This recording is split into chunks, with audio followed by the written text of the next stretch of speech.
Good morning, good morning, good morning, good morning, good morning, good morning, good morning. Good morning, Grenada, Carriacou, PT, Martinique, the rest of the Eastern Caribbean, and the rest of the world. It is a terrific Tuesday morning, July 13th, 2021. Happy am I to be here in your presence. Thank you so very much for tuning in to Good Morning Grenada, for starting your day off right with us here at the GBN. Appreciate your listenership, your viewership, your time. Thank you, thank you, thank you. Bless up your whole selves. Those of you joining us on the GBN Grenada Broadcasting Network's Facebook page, the Grenada Broadcasting Network's YouTube channel, the website www.gbn.gd, GBN TV channel 7, 11, and 20. Good morning to the listeners of Classic 105.5, 105.9, and all the folks joining us on Party Grenada and Go To Fet Facebook pages. We are blessed to be in the land of the living. We are on the wake up list this morning. We need to be appreciative. We need to be thankful. We need to be grateful and give all thanks and praises to the Most High. To all our viewers and listeners across the Caribbean, whichever part of the region you are, a spicy Grenadian 473 morning to each and every one of you. And those of you joining us internationally, whichever part of the world you are, good morning, good afternoon, good night. Hope you will have a good day, are having a good day, have had a good day. It is now 21 and a half minutes on to 7 o'clock. Let's get right into this morning's word of the day. Yes, it is. This morning's word of the day is Velleity. Velleity. It's spelled Velleity. Velleity. It is a noun which means a mere wish unaccompanied by an effort to obtain it. Velleity. It makes one loath to leave one's hammock. A velleity is a mere wish unaccompanied by an effort to obtain it, too weak even to be a desire, a perfect word for a July afternoon. Velleity comes from the Middle Latin word, a noun made up of the Latin verb vel, which means to be willing or want to, and it is combined with the abstract suffix, which means the naturalized English suffix ity. The odd thing about velleity is that it is early occurrences from the first half of the 17th century through the mid-18th century are in theological controversies, gradually yielding to philosophical arguments during the early 18th century. Velleity entered English in the first half of the 17th century. Word of the day this morning is velleity. It's spelled Velleity, a noun which means a mere wish unaccompanied by an effort to obtain it. An example of the use of the word: Kim felt a desire to sail the little boat. It was one of those desires doomed to remain a velleity. Another example of the use of the word: to want to in that way is to have a desire without attaching it to any foreseeable action. Desire without hope, I guess it is. I believe the word for that sort of desire is velleity. Word of the day this morning, velleity, Velleity, a noun which means a mere wish unaccompanied by an effort to obtain it. It's like sitting on the chair watching TV, wanting a glass of water, but you don't want to go for it. That's velleity. You want the water, but you're making no effort to get up out of the chair to get it. Velleity. A mere wish unaccompanied by an effort to obtain it. And as you go about your terrific Tuesday, it's a simple thought this morning, one of those that don't need much explanation. The thought for today is: start your day with a smile, and the day will smile back at you. Start your day with a smile, and the day will smile back at you. That's what I want you to do today. Start on a positive and cheery note this morning. Go out there with positivity in mind. Go out there to do what you have to do. Get rid of all the negative thoughts. Start your day with a smile, and the day will smile back at you. That's the thought for today. All right, we're going to skip what's celebrated today because I want to get into sharing some information, some sports information for the sports lover. So we're skipping what's celebrated today. All right, first things first. All right, so a number of our athletes, remember we have a team going to the Olympics which starts in just about 10 days. So let me give you some information on our Olympic athletes. World champion Grenada's Anderson Peters in the javelin. He is getting ready to compete in the Gateshead Diamond League today. So we wish him all the best. He's going up against a number of international athletes. I believe from the starting list, he's the only Caribbean athlete among the list of competitors in the men's javelin at the Gateshead Diamond League. We wish him all the best as he go out there. I believe this would be his final competition before the Olympic Games, which starts on the 23rd. So all positive vibrations, positive thoughts, well wishes for the reigning world champion Anderson Peters in the men's javelin at the Gateshead Diamond League. Takes place today. I will get the exact time. I believe it's sometime this evening, our time.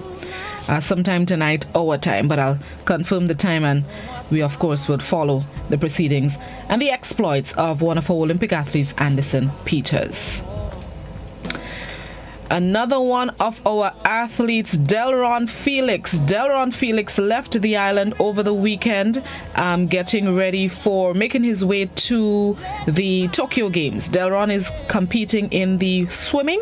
He's one of two swimmers for the competition. He is competing in the 100-meter freestyle, and he left the island over the weekend. The other swimmer, Kimberly Ince, the pretty young lady in the picture, she's competing in the 100-meter backstroke.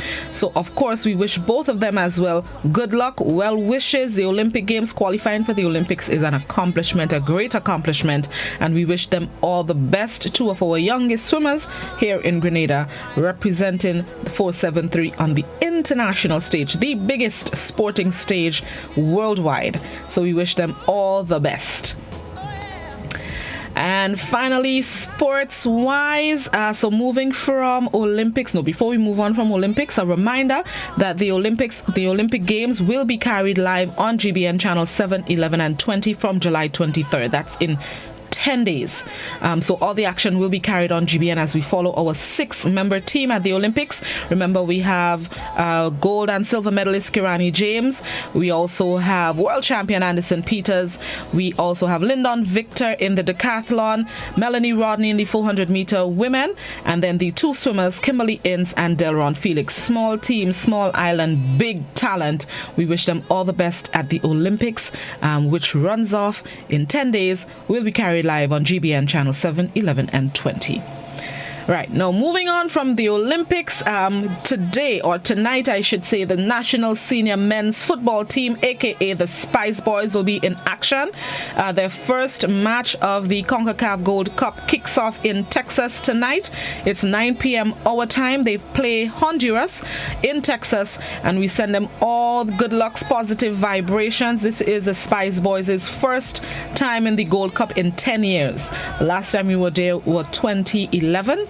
And we're back after 10 years, and hopefully we would start on a winning note when we face off against Honduras tonight, 9 p.m. Good luck to the Spice Boys, a team of talented footballers, and we expect great things. We wish them good luck as they prepare for that first game tonight against Honduras. All right, so that's all the sporting. I'm a sports fan, so I share as much sports information that I possibly can. So all the best to all our athletes representing Grenada in whatever discipline you represent Grenada in. Bless up your whole selves.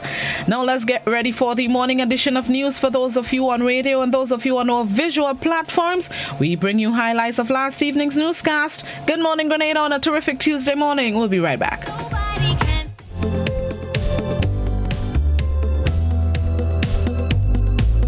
Remanded to Her Majesty's prison until Thursday, the 15th of July. Lawrence Bell made his first court appearance Monday at the St. George's Magistrates Court. All charges brought against Lawrence Bell are indictable. 18 counts of sexual charges were laid against the 54-year-old pharmacy inspector of Malmonk St. David, 9 incest, 5 sexual assaults, and 5 indecent assault charges. Bell appeared before the St. George's Magistrate Court Monday morning, however was not able to secure bail and was remanded to Her Majesty's prison until Thursday, July 15th. Representing attorney Anselm Clouden spoke with the media following his client's court appearance. Now, the prosecution was unprepared today. They hadn't supplied me with any disclosure. They hadn't supplied the court with any documentation, so that the magistrate had nothing before him. As a consequence, the prosecution moved the court to have the matter transferred to St. David's, its rightful place. The difficulty with that is the magistrate of St. David's is on vacation. Now they have undertaken to try to get her to sit on Thursday. What transpired today, Clouden says, is unacceptable. He explained the penalty for those charges brought against his client. A maximum from 14 to 30 years. Some of these charges date back to 2009. It continues to 2021. A series of offenses: indecent assault, carnal knowledge, and under 176F, penetration by some bodily organ. The attorney is looking for a speedy resolve to this matter. The defendant was detained since Wednesday. I'm hoping and praying that come Thursday we can have our application heard either before the St. David's magistrate or it be brought back, as the magistrate here says, before him to be adjudicated upon. I think personally sometimes people rush to conclusions when in fact there is no factual background for a lot of these allegations. Christina John, GBN News. Stakeholders met Thursday to discuss the way forward with the Sex Offenders Registry Bill. The consultation was organized by the Ministry of Social Development and Housing. We get details in this report. Over the last couple of months, the number of reported cases of sexual offenses has been steadily increasing. During the months January 2020 to July 2021, 38 sexual offenses were completed by the court, with 23 convictions and 8 acquittals. In April of this year, 204 reports and cases were brought before the criminal assizes, of which 88 were sexual offense cases. According to Attorney General Dia Forrester, we do have a sex crime issue in Grenada that must be addressed. We do have a sex crimes issue in Grenada, and we must tackle that issue in a direct manner. So the advent of the National Sex Offenders Registry Bill is one of the measures being used to assist with that process of tackling sex crimes in our country. The bill is aimed at deterring, punishing, and shaming rapists, pedophilias, and those others with a propensity to commit sexual crimes. The bill is also aimed at ensuring members of the public are aware of who are offenders living amongst us, so that members of the public are better able to protect themselves. The bill forms part of the legislative agenda of the Ministry of Legal Affairs and the Attorney General Chambers for 2021. This bill seeks to deter potential sex offenders from committing registerable offenses and to keep the public informed of the presence of sex offenders in their communities. A comprehensive register that is accessible only by the Commissioner of Police, and a second register that members of the public may inspect.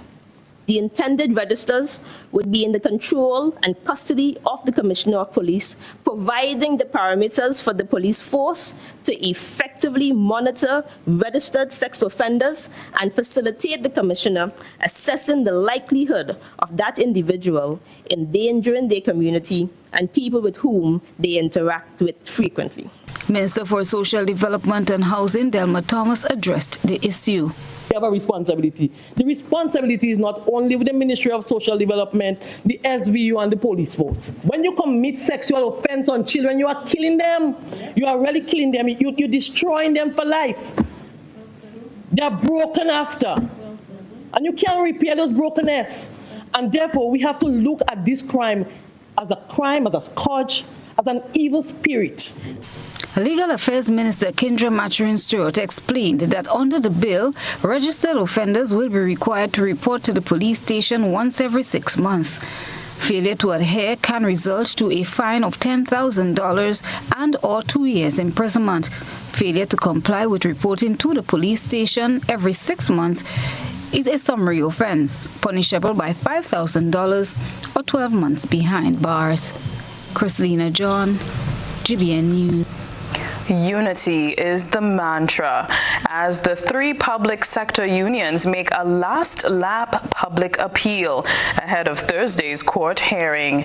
The unions are seeking legal redress in the denial of pension for public officers in keeping with what they deem a contravention of Grenada's constitution. The Grenada Technical and Allied Workers Union, the Grenada Union of Teachers, and the Public Workers Union jointly launched a week of activities that began with a press conference on Monday. Jara Joseph has the details. Symbolic of the trio of presidents in Monday's press conference will be a representation of the unions by 3 of the most prominent attorneys at law in Grenada. President of the Public Workers Union Brian Grimes says former Attorney Generals Jimmy Bristol and Kajitan Hood, together with Rogers Ferguson, will lead the fight for the restoration of pension for public officers. So the symbol you see today with the 3 presidents at the head table, this is the way we're going to approach this pension matter going forward. United as a team. Grimes says on Wednesday they will be marching against the 1983 Pension Disqualification Act, as well as continue the 3-decade-year-old fight for pension restoration. We are asking workers to come with the candles because there will be prayer sessions. As I said before, this is not just legal, it is spiritual, it is moral.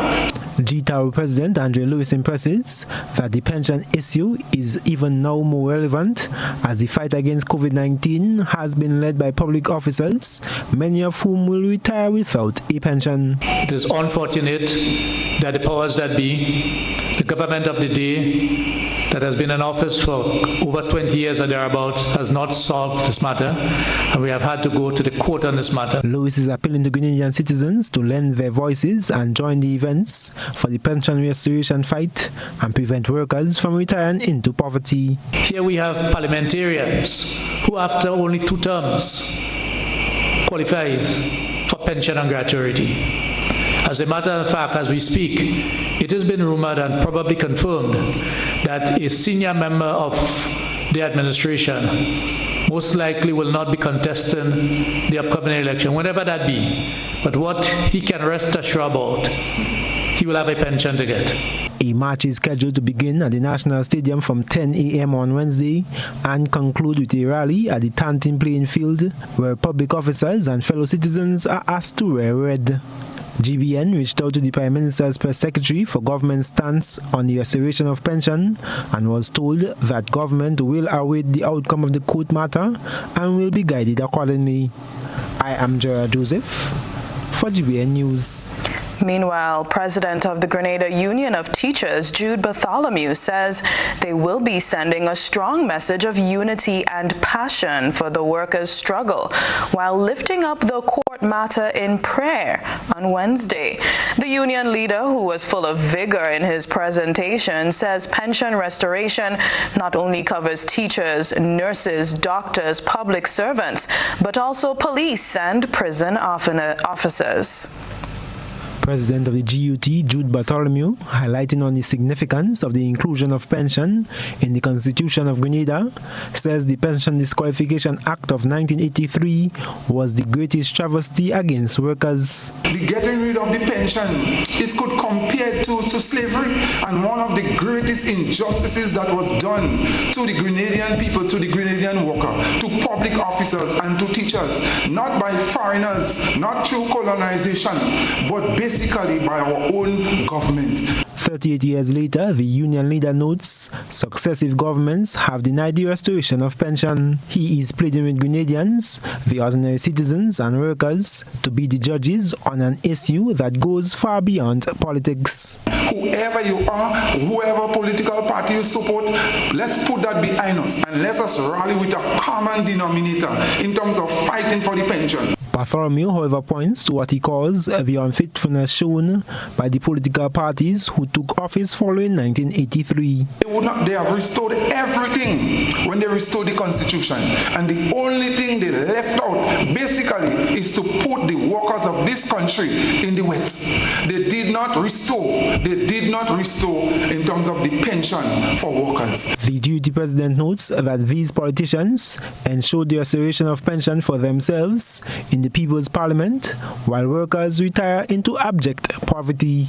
He says the court is the last bastion of justice in our society. And so we're calling on the court, the Honorable Court, to do what the government of Grenada, successive government, do not have the will to do, to restore for its people, restore justice, social and economic justice in this country. Bartholomew is making a clarion call to politicians and political parties to take notes. Because this time around, workers are not prepared to support people and to go voting for persons, and they keep throwing that against us. No pension, no nothing. That's how we have to stand up. That's how we have to rise up. And that's how we have to be smart and wise to make sure that this time around, pension, and not just before election anyway, we want it restored. The duty leader is urging the public to identify with pensioners, with families and friends affected, as well as the youth who will inherit the public service and the country. Government says it will await the outcome of the court matter and will be guided accordingly. I am Gerard Joseph for GBN News. With thousands of families still reluctant to get their COVID vaccines, some governments across the region are now mulling the proposal of mandatory vaccination. Krista Campbell has the details. The COVID-19 pandemic, which has placed a stranglehold on countries all over the world from the beginning of the year 2020, following the outbreak of the mystery illness allegedly emanating out of Wuhan, China in late 2019, has engendered the implementation of all sorts of regulations and protocols in an effort to combat the pandemic. While Grenada and indeed the world has become accustomed to the COVID-19 protocols such as the wearing of masks, social distancing, and hand washing, some countries across the region are now mulling the proposal of introducing mandatory vaccination as a further methodology to fight the COVID-19 pandemic. The introduction of vaccine mandates in various Caribbean countries was discussed on the Beyond the Headlines program. What is being discussed is mandatory vaccination, which would be there would be certain privileges that the individual would not be able to get, and certain opportunities that they would not be able to enjoy if they do not get vaccinated. So it's the government here, Prime Minister Gaston Brown has indicated, look, there's no appetite to do that. The government at one point indicated that it could be put on the table as a last resort, but Cabinet has taken no decision on it, and certainly it has not gone to Parliament in terms of countenance that. But even when the issue was broached as a possible last resort, there was quite a bit of a stir in terms of some sections of society saying, look, that is absolutely unconstitutional. Nobody should be forced to do that. Professor at Auckland University, Dr. Mark Niven, related that there are many good reasons to consider vaccine mandates. However, he disclosed that there are philosophical, political, and practical implications of introducing these mandates. So there are many good reasons to consider mandates, and I want to be clear that, of course, mandates can be effective at increasing vaccine coverage, and that's a good reason to consider them. I worry, though, as you suggest, that some people and some countries and advocates of mandates are not giving sufficient consideration to the various social and political costs. So we often hear discussion of mandates framed as if it were a debate between public health versus parent liberty. And of course, parent liberty matters, but it's by far not the only consideration that matters. And so I worry about the broader social and political costs. When you invoke state power in a new way, when you bring down the power of the government on people, you change much more than just the relationship between that individual governed person and the state. Meanwhile, anti-vaxxers, vaccine skeptics, and the critics of a mandatory vaccination policy want to protect their individual freedoms. The burning issue that pervades the topic of mandatory vaccination among some individuals is whether it would be lawful for the government to embark on that course of action. Krista Campbell, GBN News. Grenada's tourism sector has been hard hit by the COVID-19 pandemic, and now that the nation is preparing for the upcoming cruise ship season, the government has put protocols in place for all visitors entering the Tri-Island state.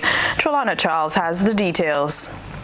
Minister of Tourism Dr. Clarice Modeste Cohen has announced that Grenada will be moving to allow only fully vaccinated visitors to the island via the seaports. Modeste Cohen said the Ministry of Tourism, along with the Ministry of Health, has intensified discussions with the expected cruise lines. Being involved with tourism and having seen the suffering of the tour operators, of the vendors, of everybody else, my first impulse is to take what you get. But this is not ordinary times, this is COVID time. And therefore we've been led by the Ministry of Health, and they are insisting that 100% of our visitors must be vaccinated. However, she said the same protocols will not apply to returning Grenadian nationals. That policy also extends to stayover passengers to the airport as well. Of course, Grenadians, we can't put those conditions for Grenadians. If you have a Grenadian abroad who wants to come, then the terms and conditions obviously have to be different. But for visitors, that is what it is. And we're also saying that if we're asking visitors to be fully vaccinated for their own safety and for our safety, then we must reciprocate. So this is where we are. According to Modeste Cohen, the Ministry of Health is ensuring that all Grenada's protocols are being adhered to. Health wants to be assured that all of the T's are crossed and the I's are dotted, and that Grenada's protocols and policies and requirements are being adhered to. We're just about tying up that. As a matter of fact, we're due for a meeting this afternoon, but I can say safely that pretty much all of our protocols have been satisfied, except for one or two that have to be tweaked. We're hoping we can get that into that one, but the main thing is that everybody must be fully vaccinated. Seabourn, a cruise line based in Barbados, is expected later this month. This will be the first cruise ship to dock in Grenada since the COVID-19 lockdown in March 2020. Trelana Charles, GBN News. Trelana Charles is in studio. We turn over to her. She has an analyst on the line to discuss these new protocols as discussed regarding tourism. The COVID-19 pandemic continues to set new trends, and now this one in the making. Only fully vaccinated visitors will be allowed. Our guest tonight is former tourism director, Mr. William Joseph. Mr. Joseph, good night and welcome. Hi, good night to you and to all of your viewers. Thank you. Now, Mr. Joseph, with the tourism industry still in such a fragile state, how do you foresee this move to welcome only vaccinated visitors, with exceptions for returning nationals only, further impacting the sector? Fine, interesting. I am afraid it's going to remain fragile for quite some time. Yeah, it's just the nature of things at this point. But let me say this. It's a very significant announcement. I think really it is the only prudent and sensible decision really that could be made in the circumstances. You see, vaccination is at this point a standard of not so much risk reduction, but risk minimization, because there can't be certainty. So the vaccination is a standard of risk minimization. And it is very important. We are talking about a pandemic. The thing is going to come at us from all quarters of the world. And therefore, we have to do what is right and act sensibly. So I think that decision, to my mind, is in fact the correct decision in the circumstances. Okay. Authorities were hopeful that by this time they would see a major improvement within the tourism industry. What do you see ahead for the industry? Well, I don't know what the basis on which that projection was even contemplated, far less voiced, because, there are certain realities out there. both in terms of the supply of tourists, and there is issues also here on our destination regarding our reception and so on, and accommodation of tourists. So I would not envisage that there would be any boom in tourism arrivals. In fact, I foresee a gradual takeoff and a gradual rebuild, if you will. It is going to take some time. So what is in the pipeline? What's influencing what I'm saying? Now, we have to remember, but we should, that Grenada is not a first-class destination. We're more in the middle range, 3-star accommodation and so on. Essentially, entertaining working class people, some middle class people and so on. So a lot of our accommodation plans would testify to that reality. So there are some issues. On the supply side, you have the question of displacement that people may have suffered, people who would typically take a Grenada vacation, working class people and so on, who might have become unemployed, might have their credit and so on might not be as forthcoming as it used to be, and so on. So there are financial issues on the side of the typical Grenada vacationer that one has to take into account, because at the end of the day, the visitor has to be in a position to finance his visit, his or her, of course. So I don't see that as an easy way or road forward. Then there's the critical issue of airlift. The GWAV Committee, its citizen advisory body, along with various stakeholders on Thursday, unveiled a billboard and officially launched its campaign against crime and violence. With a closer bond with members of the community, it is hoping that this initiative will help stem the rise in violent crimes in the country. President of the Citizen Advisory Body, or CAB, Martin Mendez, says this initiative started with members of the Royal Grenada Police Force.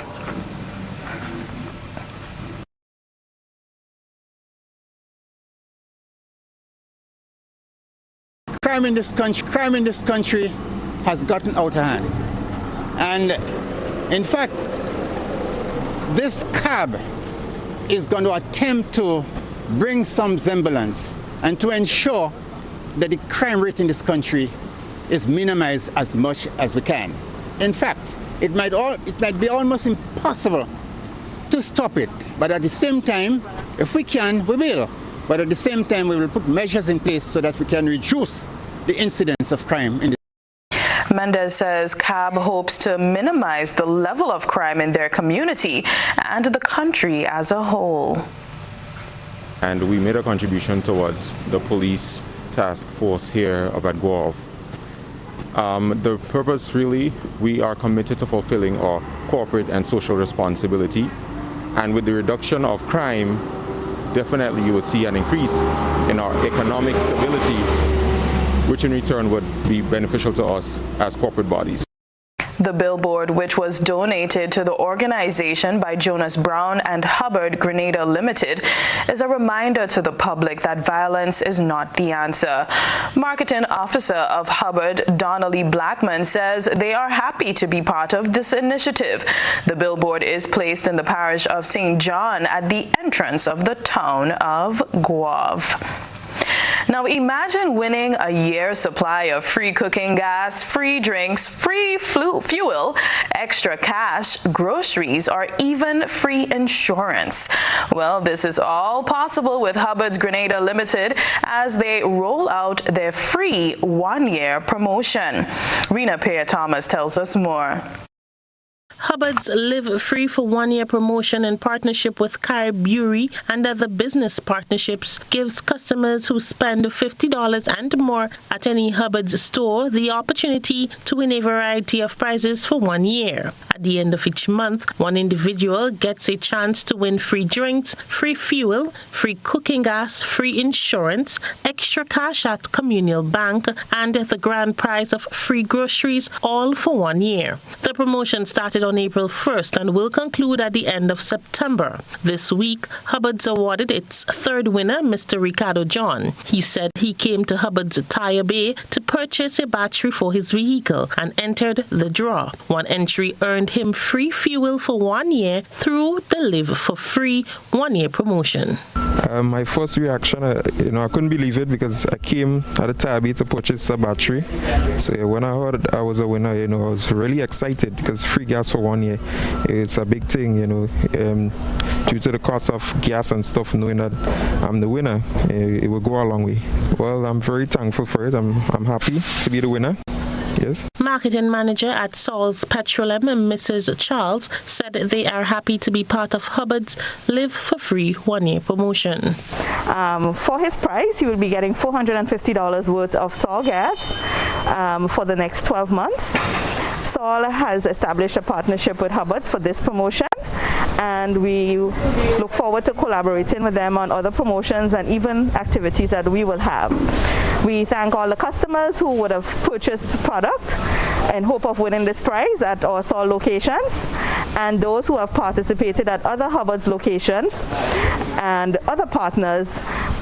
It's all in the value of giving back to our customers, and everybody has an opportunity to win something. So there are many more prizes to come, and I wish all other participants best of luck with the coming draws. The first winner of the promotion is Miss Gloria Purcell, who won free drinks for 1 year, compliments Caribbery. The second winner, Miss Sasha Ridges, won free electricity for 1 year, compliments Grenlick. And the third winner, Mr. Ricardo John, won free fuel for 1 year from Saul Fuel. For GBN News, I am Rena Thomas reporting. Exciting. And now we turn our attention to what has been creating a buzz on social media. Trelana Charles has been looking around the platforms. This is Social Buzz, where we shine a light on the thoughts and concerns of our online audience. Minister of Education Emmeline Pear, during last week's Parliament sitting, announced that in the new school year, every school will have a manager and a spiritual leader, and the teacher training program at the T.A. Marisho Community College will be extended to 3 years. That, Mr. Speaker, will ensure that our principals receive more support for instructional supervision. Just as we train nurses to go into nursing, just as we train lawyers to go into law, we have to professionalize our system of education in Grenada. Our online audience give their opinions on the changes. Shadina commented, just as we train nurses and lawyers, so we should train politicians. They can't find money to pay negotiated salary increases, but could find to add more people to the payroll. Let's see who gets the jobs of managers and spiritual leaders. Who's really fooling who? Clark commented, treat the teachers with respect and not like you're a slave master. Give them what they are entitled to and stop trying to oppress the same people you need to function. Alpha commented, not only teachers that have to be qualified. We need qualified people in Parliament also. Heaven Sent wrote, how all of a sudden you can hire all these workers. Where are the funds coming from? Obviously, they will be paid more than the average teacher. Bev added, so school finishes at 3 p.m., Teachers College will start what time and finish what time, and public transportation will stop running at what time? The same teachers have to prepare for next day class in school and the Teachers College. We're setting up for teachers' exodus as the nurses. And Damien commented, why does a school need a manager and a spiritual director? you trained and deployed guidance counselors. Principals should undergo training and development in leadership. They are administrators, not teachers. They are to bring the strategic objectives of their schools and the country's development goal in education to life. Teachers cannot effectively apply what is learned in Teachers College when there is a system that has historically undermined educational methodologies. That's it for tonight's Social Buzz. If you would like to have your thoughts and concerns shared, be sure to comment on GBN's Facebook page. Introducing Color by Sissons. Color by Sissons. Color by Sissons. Color by Sissons. Color by Sissons. Color by Sissons.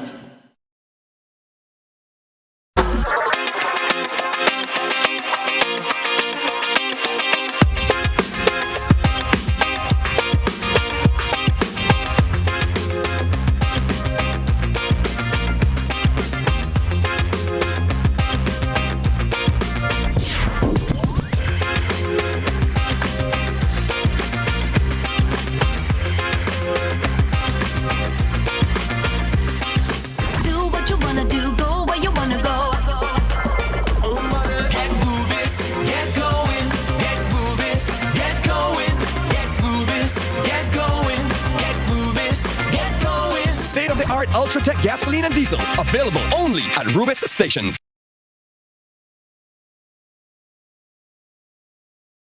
Bruv. Hello? I can't see you. What's good? But I can't even hear you. Yo. Hello? Hello? Okay, I see you. I'm good. I'm coming in. There you are. Live the experience right now. Enjoy high-quality video calling today. Stream, upload, and share with Digicel super fast LTE network. Visit our stores today and live the experience today. Digicel.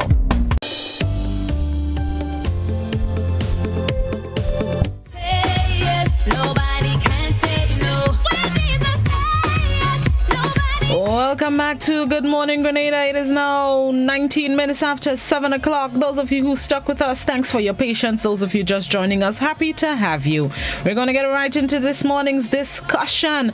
In 2021, the Mas Corporation is celebrating its 10th anniversary. Now, that's what's taking place this year. It's a pity that there's no actual or official carnival activities to commemorate the 10-year anniversary, but we still need to celebrate the achievement of getting to 10 years of the SMC. So joining us this morning virtually to discuss the past 10 years of the SMC and plans going forward is the Chief Executive Officer, CEO of the Mas Corporation, Mr. Kelvin Jacob. Good morning, Mr. Jacob. How are you, sir? Good morning, Blossom, and good morning, Grenada, and good morning to the rest of your listening audience. I'm doing very well, thank you. Happy to have you joining us this morning, sir. Thank you very much. So, well, congratulations being at the helm of the SMC as it celebrates its 10-year anniversary. It has been an interesting past 10 years. So let's look back at what the past 10 years has brought for Grenada's premier cultural activity, which is Carnival, Mas. Since the SMC came on board in 2011, how you think the past 10 years, or what you think the past 10 years has done for the Mas product? I definitely believe that the past 10 years, Mas has grown. The corporation paved the way for the growth of the brand Mas. So it was a very strategic move, moving from the committee arrangement to a cooperation arrangement where you had more structure in the organization, giving an organization the mandate to plan Carnival year-round rather than just 2-3 months before with ad hoc committees. So I believe that move into a cooperation has actually given the Mas brand growth over the past 10 years. Looking at those 10 years, what do you think has been the greatest achievement of the SMC in developing, producing Carnival? I believe one of the greatest achievements of the SMC is growing the brand Spice Mas. Spice Mas has become a household name, and the product has definitely improved over the years in terms of the shows that we put on during the carnival season, the quality of the music, etc. All of these things stand to be elevated even higher as we continue working towards the future for the Spice Mas Corporation. I definitely believe that Spice Mas is second in the Caribbean when it comes to the product that we offer for Carnival. And we do have some key selling points, I would say. Our Juve, okay? Our Jab, music, and the mask itself, that has taken off as a key selling point for Spice Mas. Our Monday Night Mass as well, that's another key selling point for Spice Mas.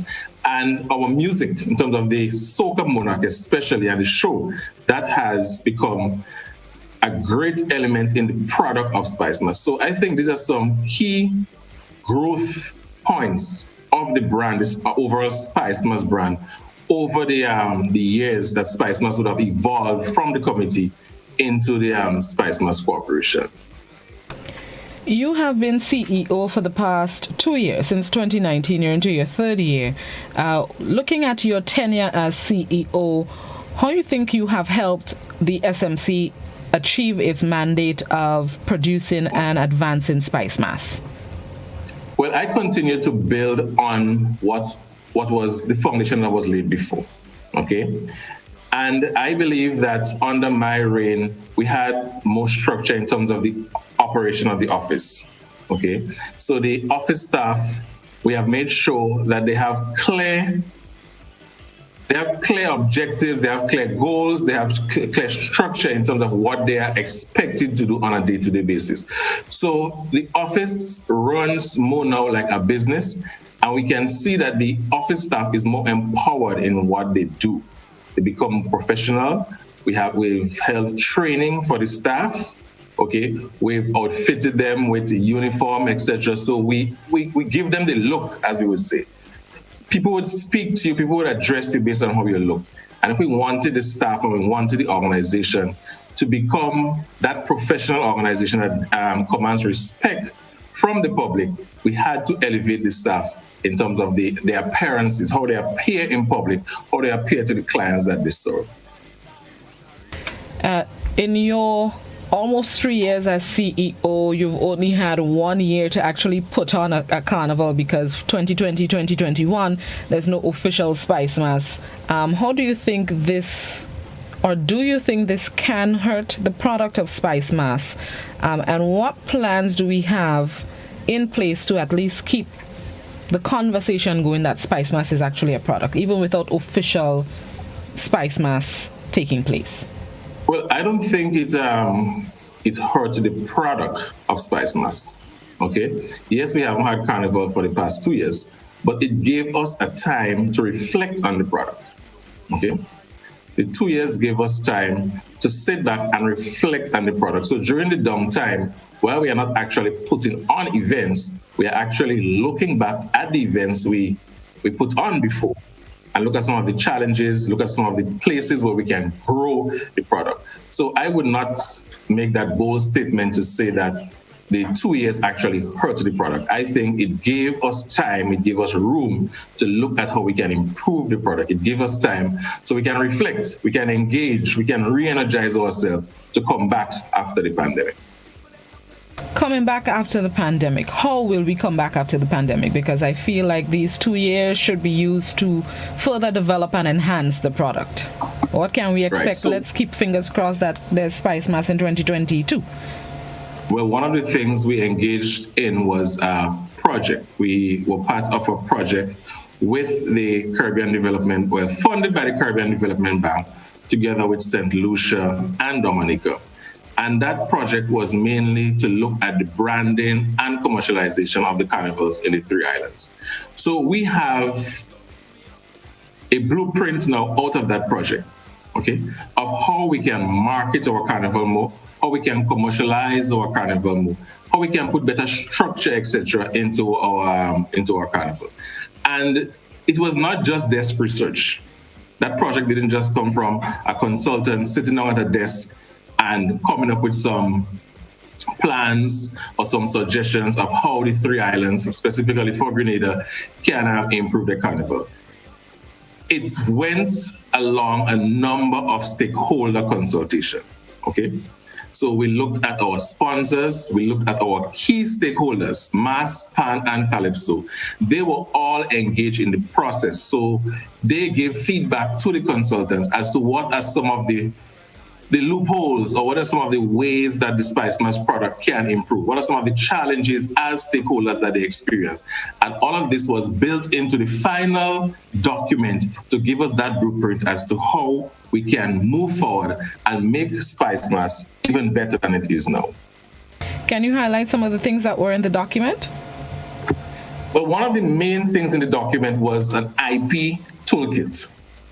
All right, we have an intellectual property toolkit coming out of that document. So that intellectual property toolkit, it gives creatives. We've always heard creatives talking about they're being exploited, their music is being played here, their costume is being used here, their designs, etc., is being used here, and they're not getting anything from it. So that document actually produced IP toolkit so that creatives can look at that document and they can educate themselves as to how they can monetize the craft, okay? How they can prevent themselves from being exploited. And this actual document is on the Spice Mass Corporation website. So it is not just for Spice Mass. We do not believe in shelving documents, especially when money is spent to create them. It is for the general public. So creatives, we're asking them to go onto this Spice Mass website, and you can pull along that document. It's a long document, but you can read it, and I'm sure it will help them in moving forward. Some of the other things that we can highlight there, we looked at an aspect called the Trifecta Carnival. That's another major part. You will be hearing a little bit more about it in the coming months. And it's mainly looking at the three carnivals together as one product, not taking away from each carnival. So the Trifecta Carnival basically goes around advertising each carnival as the other carnivals happen. Okay, so while you are in Dominica, enjoying Dominica's carnival, you will learn about Grenada's carnival, you will learn about St. Lucia's carnival. Okay, and the three carnivals were actually branded separate in terms of love, party, and power. Grenada was actually branded as the power. Because when they looked at the three carnivals in one, we looked at Grenada being a very strong brand in the three carnivals. So a lot of the takeaways from there as to how we can merchandise our product, etc., even like our stage designs, memorabilia from the carnival events, etc. All of these things are highlighted in the document as to ways that we can improve. We looked at the road, etc. We looked at the aesthetics of the event venues. All of these things were highlighted in the document as ways that we can improve. Celebrating the 10th anniversary, what are some of the activities, if you can have any, considering the COVID-19 pandemic, of course, what some of activities or events that the SMC has had to commemorate the 10th anniversary? Because despite the pandemic, I still think it's something that needs to be celebrated. Well, of course, we celebrated last week. So yes, we're in a pandemic. We couldn't celebrate in the way we wanted to celebrate because it should have been a big part of the whole Spice Mass event happening. So we had to pull that part out of our plan, the 10-year celebration. We pulled it out of our overall plan for Spice Mass 2021. And what we did was to look at some radio discussions. So we created radio programs, discussions with the experienced people from the industry. People who worked along with Spice Mass Corporation, people who worked along with the various committees leading up to the Spice Mass Corporation. And we engaged them to engage the public as well as to their experiences and to look at Spice Mass Corporation as it is today, for they to reflect and to give us some suggestions as to, or even some ideas, or or even tell us boldly how they think the cooperation is going based on the mandate that was set out in terms of what the cooperation should be. So we engaged people like Mr. Ali Gill, Colin Dow, etc., who were integral in the planning, okay, and the moving the committee arrangement for Carnival into the cooperation. And what we've seen so far is that they're very pleased. They're very pleased with how it is going, how it has gone over the years, but they still say that there is room for improvement as with anything else. And some of the takeouts from the discussion, so we engaged each of the stakeholder groups. So we looked at Mas, Pan, Calypso, and we engaged the different people in that sector to speak to the different products. So we had people like Shoma Wells, we had Lexon Medford, we had Mr. Woodruff, we had Mr. Archibald, we had Cecil Noel, we had Andy Chichester, we had Michael Blaze Robertson, we had Ms. Nicoyan Roberts, who did a lot of consultation for the cooperation over the years, all to reflect, okay? And while we are reflecting, we are also putting the Spice Mass brand out there, okay? So that was part of the whole thing on the celebration. Also, Blossom, these discussions didn't just go unnoticed. It wasn't just something just for doing its sake. We wanted takeouts from this discussion. So out of the discussion, we saw from the public was engaged, all right, because they were able to give their comments on the various platforms.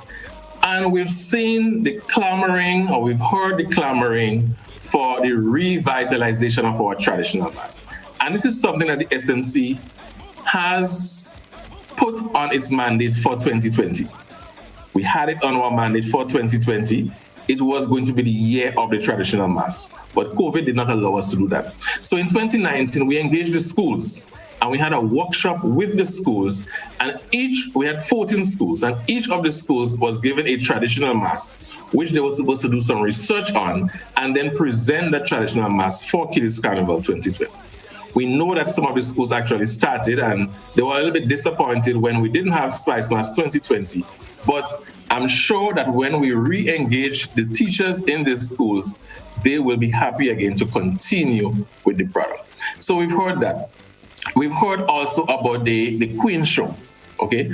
As to how the Queen Show was a long time ago, what should be removed, what should be included, etc. We've heard a concept of a Carnival Queen Show, and we have heard the concept of a Miss Grenada. So these are things that we have to look at again. We've also heard one of the takeouts coming out of there as well is for the artists. Okay, how are we going to re-engage the artists to make sure that they are sharp for when we hit the ball running again for Spice Mass? Okay, which hopefully 2020. I'm very optimistic that there will be Carnival in 2022. All right. So one of the things that we are going to be looking at is training for our artists, and we are looking at training specifically in the terms of the music of business, the business of music. Sorry. All right, stage performance, voice training, etc. for these artists, because we know it has been 2 years. Okay, yes, they were singing, but they were not performing as they were accustomed to performing, especially when it comes to international performances. Okay, and we've seen a lot of young and upcoming artists as well. So we believe that they will benefit from that training. But mind you, this is something that we have to partner with the board is actually responsible for that, because this is not the SMC's mandate for training and development. Our mandate is mainly to put on the event, okay? But we will benefit from the product if the artists are trained, etc. So we will be looking to partner with the Grenada Cultural Foundation, the Ministry of Culture, etc., to put on these trainings for these artists to make sure that they're as cut above the rest when we come back to Spice Mass. So as you just brought up the different aspects that make up the Carnival product, let's look at them. Specifically, I want to zero in on Pan and Calypso and how we can regenerate interest in these two pieces of art form. Specifically Pan, I'm a steel pan lover, but I'm always disappointed at the number of people that are in the stadium, in the venue. How can we regenerate people's interest in Pan and Calypso as well? Soca Monarch, of course, always has big crowd. So comparing that with the people that show up to the Panorama and the Mardi Gras night, how can we? No, Blossom, over the years, even before my time, there have been many models tried. There have been many models suggested as to how we can make Panorama a bigger event, to get more people coming out to, well, I wouldn't say participate, I would say spectate or view or get involved in the interactive part of the Panorama event, the final event, okay, to be there as a spectator. And we know that there have been challenges. I've heard of the challenges. I've experienced it myself. When we engage the bodies that be, all right, they may have their way, okay, they may have a particular way. So there must be buy-in and there must be, let's meet on the halfway. You cannot just look at Pan just coming into the stadium, putting on the show. It's like we have as it used to be. We have to now look at ways that we can improve the product, maybe it could be going back to the days when they were judging the panyard. Okay, so you look at the different panyards, you go out into the panyards, you judge and you create a buzz at the various panyards. People come out into the panyards, so you start building the momentum from there. Okay, so you go out there, you hear the songs being played, you engage with the pan men, etc. in the pan. It's like a pan line. Okay, so maybe that's one of the things that we have to go back to. It may also look at maybe pulling out the best out of the panyard to go into a final competition. I'm just throwing these things out. I'm not saying that's what we are doing. But these are some of the suggestions that came on the table before, and I think they are viable suggestions. But the key thing is buying. So we will have to re-engage our stakeholders, especially in terms of all of them will be re-engaged, but we're talking Pan now. So we have to have a sit down with Pan, and I think the time is right now. As soon as we are finished with that 10-year anniversary, we should sit down with our stakeholders of Pan and let us see how we can really seriously put on a bumper Pan show. All right. I mean, the quality of the music over the years has improved, definitely. The problem is getting people to come out and interact with the show. So I think that is where we have to look at. Okay, we've heard you talk about prize monies and all these things.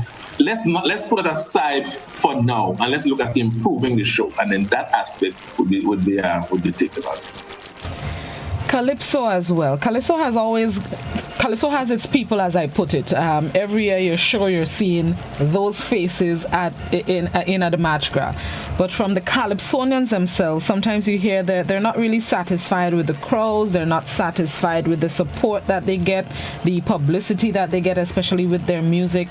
Any plans or thoughts on how that aspect of Spice Mass can be improved as well?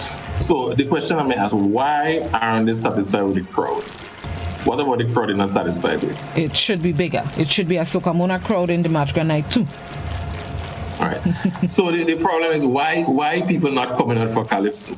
Again, I remember when I was younger, we used to go out to the Calypso tents. All right. The tents helped to build the momentum for the final event.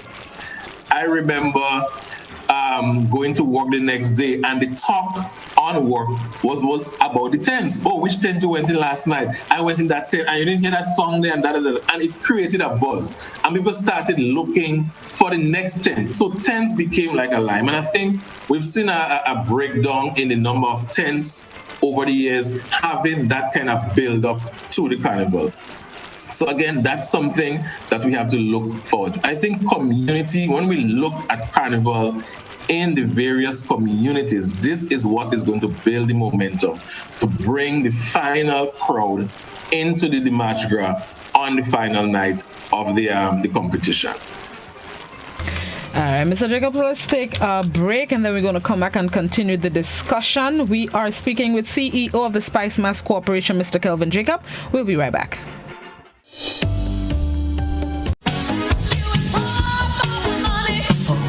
level of convenience and comfort awaits you when you shop at Rise and Shine Supermarket and Hardware Supplies, Griffin Lane, Grenville. Convenient, because we are open from 7 a.m. to 10 p.m. Sunday to Sunday.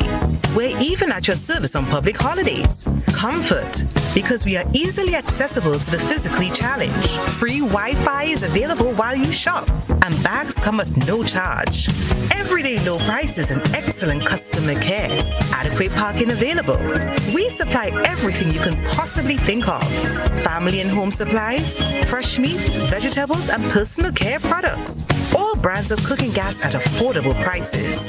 Plumbing fixtures, cutting and grinding discs, PVC glue, drywall screws, and power saw blades. You can send in your order, have it pulled, or pick up express.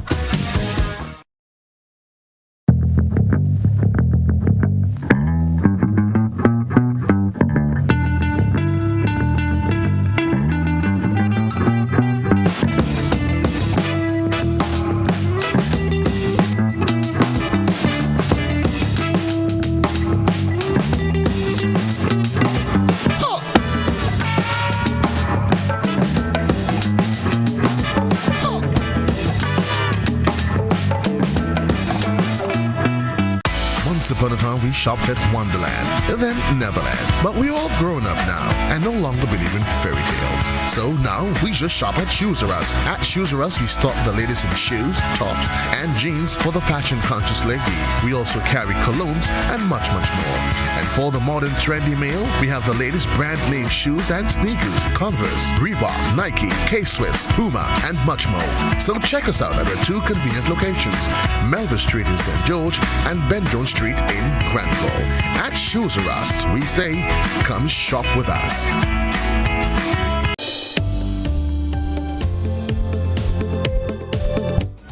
She hot, and now she find a man and she telling me she done. What I do wrong again? To me, I'm assuming we come back. I can't see. Monitoring coverage, so I'm assuming we're back. Welcome back to Good Morning Grenada. We're speaking with CEO of the Spice Mas Corporation, Mr. Kelvin Jacob. The SMC is celebrating its 10th anniversary in 2021, and we're discussing, the past 10 years and future plans of the SMC. Mr. Jacob, there's a question on Facebook that was on my list of questions in terms of the sustainability of the SMC. So let me ask it. Let me phrase it how the Facebook are asking. I'm wondering, why isn't the SMC sustainable, and why is it that government each year has to supplement Carnival? All right, Blossom, I think the question to that is, that's an easy answer. Because over the years, if we have been following the SMC over the years, the SMC has always been in debt. All right? It has always been in debt over the years for whatever reason. Okay? So when you get monies to run Carnival in this period, you had to use that money to pay off some of the providers you were owing from the previous year. All right? And that was quite unfortunate. Okay, as I said, whatever the reason was in the past, I don't know. I cannot speak to it. Okay? So the SMC was not in a position, you didn't have that amount of cash to invest as the mandate gives. Okay? As a corporation, the SMC has the mandate where they can invest in capital. Okay, you can buy tents, you can buy stage, you can buy lights, sound, all of these things. We have that that as part of the mandate. But the SMC was not in a position over the years to do these things because they have been more or less cash strapped. As we would say, they've been living from hand to mouth. So Carnival comes this year, and you have to be paying bills from last year to get the same service providers to come and do the job for you. And one of the things too, at that point in time, there was no negotiation. How can you negotiate with me if you're owing me? All right? You're owing me from last year, but you want to come and tell me, well, cut down my price. Oh, and you want to negotiate with me for a lower price. Okay? So the SNC didn't have that bargaining power there. Now, granted that COVID came, and we were able to still get the subvention over the years, and what we were able to do was to pay out a lot of the outstanding debts of the SMC. So that question is something that you might see coming up now that the SMC is getting a little bit more leeway, okay, when it comes to its finances. We don't have that noose around our neck as it comes to debt as it used to be.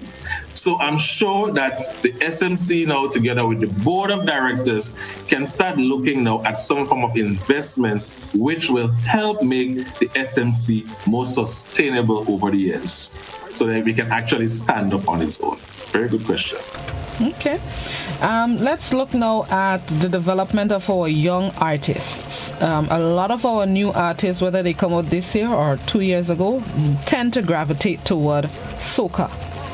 How are we, or what is the SMC doing to develop these artists, whether they're going into soca, as well as encourage some of them to try their hand in a calypso kind of feel? Because most of our calypsonians now are the elder folks, and sooner or later they'll start to retire from the art form. So how are we encouraging young people into calypso, and how are we developing our young artists in the soca? Right, and again, I spoke to that before. We have to be clear on what the mandate of the SMC is. The SMC's mandate is not for development and training.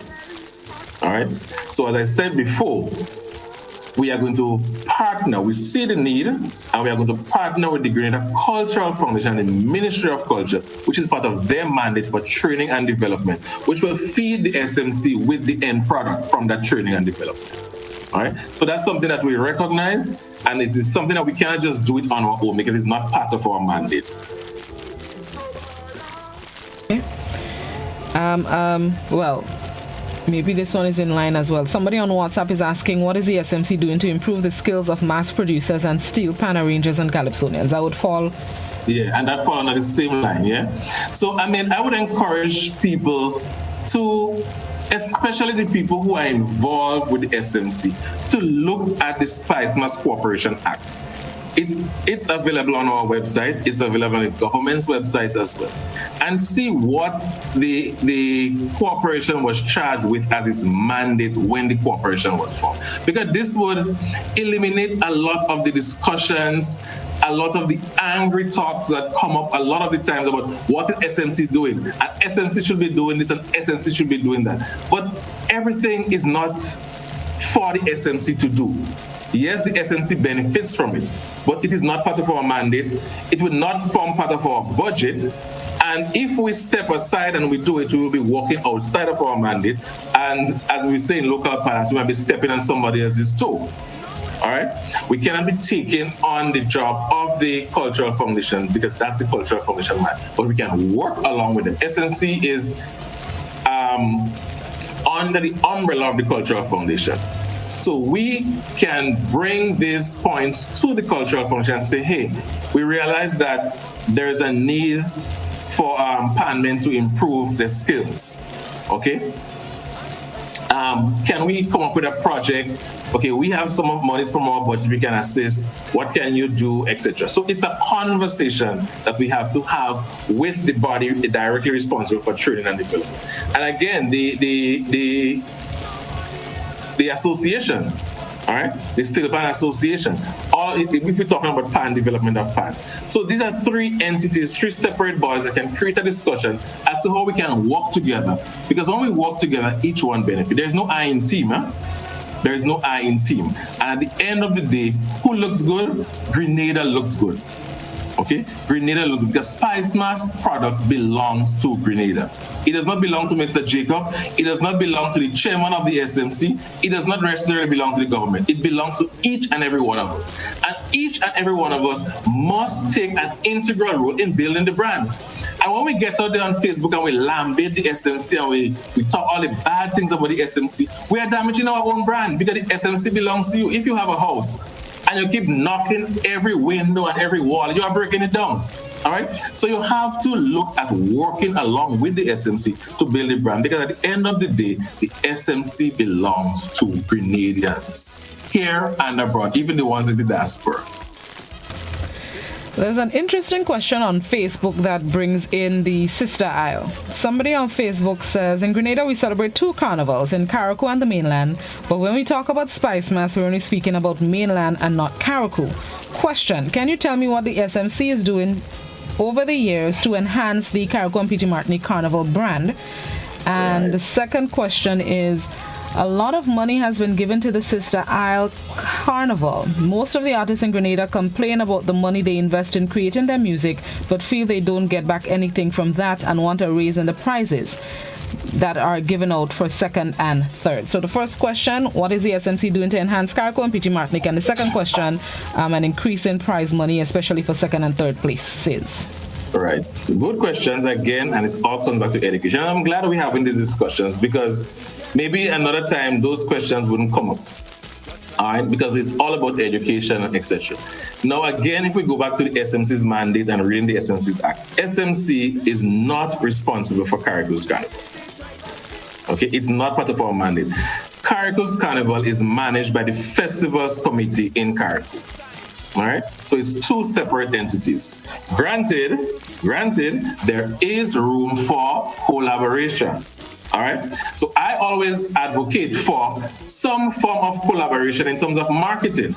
So while they are marketing Carriacou's Carnival, they can market Spice Mass. And when Spice Mass is marketing Spice Mass, we can also speak about Carriacou's Carnival. But to actually go in and work as an integral part in terms of changing up things in Carriacou's Carnival, this is not the SMC's mandate. Okay. And the improvement or increasing prize money for second and third? Well, we've increased prize money in 2019. The prize monies were increased for first, second, third, and fourth places in 2019. So that was done in 2019. And I want to ask this question in terms of the SMC's mandate and what it can and cannot do, specifically in terms of Kayak Mass and the improvement of our local artists. And so, is there any way that the SMC can, well, I know you spoke, a matter of fact, with collaborating with the Cultural Foundation for the artists and sharing with them, but in terms of playing a greater role in developing Kayak Mass, because Kayak Mass has grown in popularity over the years. Sometimes they say Carriacou might sink with the amount of people in Carriacou for Kayak Mass. How can the SMC play a greater role in the development of that product? Well, the SMC can play a role if the Festivals Committee in Carriacou allows us to partner with them, give them suggestions, etc. That's the most we can really do. We cannot go in there and say, well, change this, change that. Have your Juve in this part of Carriacou instead of having it there, as how we would be doing for SMC. So for SMC, for example, we can look at the routes. We can look at the structure for our show. We cannot go in there and do that. We may offer advice. So it comes back again to a conversation and to look at collaboration. But it has, again, to be something that has to be welcome from the SMC. So we are ready. Since I got in there, I was ready and willing. I think I reached out to one of the persons there who was working along with the committee at the time to see how we can do that collaboration. So we are still open. We are still open to giving suggestions, etc., working along, especially in terms of the marketing, promotion, improving the show. But Carriacou has qualified people. They have a lot of qualified people that can work along with the product in terms of improving the product. I'm sure, I know for sure, they have qualified people that can work along with the product. Agreed.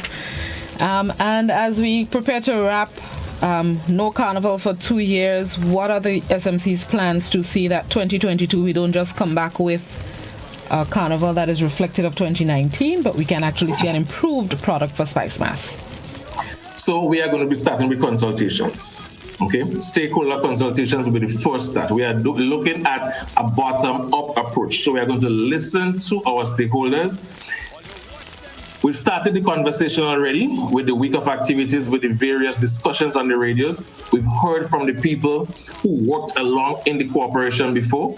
We've heard the comments on the various platforms from the general public.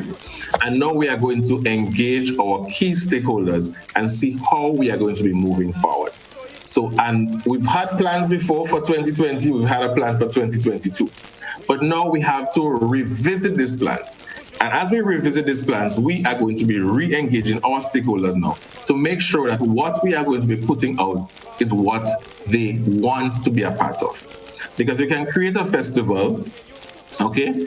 And if you do not have people who are going to be buying into the festival, then there will be no festival.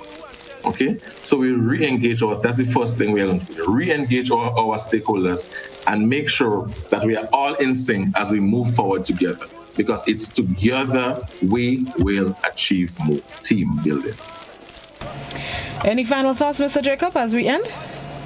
Well, I would just like to thank all the people who would have paved the way for the Spice Mas Corporation over the years, the past ministers, the past permanent secretaries, the past CEOs, the past chairman, the past boards, etc., and all the people who worked at the foundation level in building the Spice Mas Corporation today, the people who volunteered their time, who took time off from their jobs, May, June, July, August, to work in terms of building a product and putting on a show for Grenada and Grenadians locally and abroad. We want to commend all these people because all of them have a part to play in the 10 years that we are celebrating today in the Spice Mas Corporation. We want to thank all the sponsors who contributed over the years and who will continue to contribute as we move forward in building our brand, Spice Mas, Grenada's premier carnival product. Thank you very much, Mr. Jacob. Appreciate your appearance this morning. Congratulations on 10 years of the SMC. Looking forward to bigger and better things moving forward. Thank you very much, Blossom. Have a good day. Thanks, you too. CEO of the Spice Mas Corporation, Mr. Kelvin Jacob. We thank him so much. Congratulations again to the SMC as it celebrates its 10-year anniversary. All the employees, those of you who continue to help grease the wheel of the SMC to get Grenada's premier cultural activity up and running every year, save and except for the last 2 years because of COVID-19. But congratulations to each and every one of you. And thank you, viewers and listeners, for tuning in to the televised portion of Good Morning Grenada. Always appreciate your time. It's now time for us to get ready to join the BBC for its 8 a.m. newscast. Enjoy the rest of your terrific Tuesday, everybody. Bye-bye. If you want bougie number,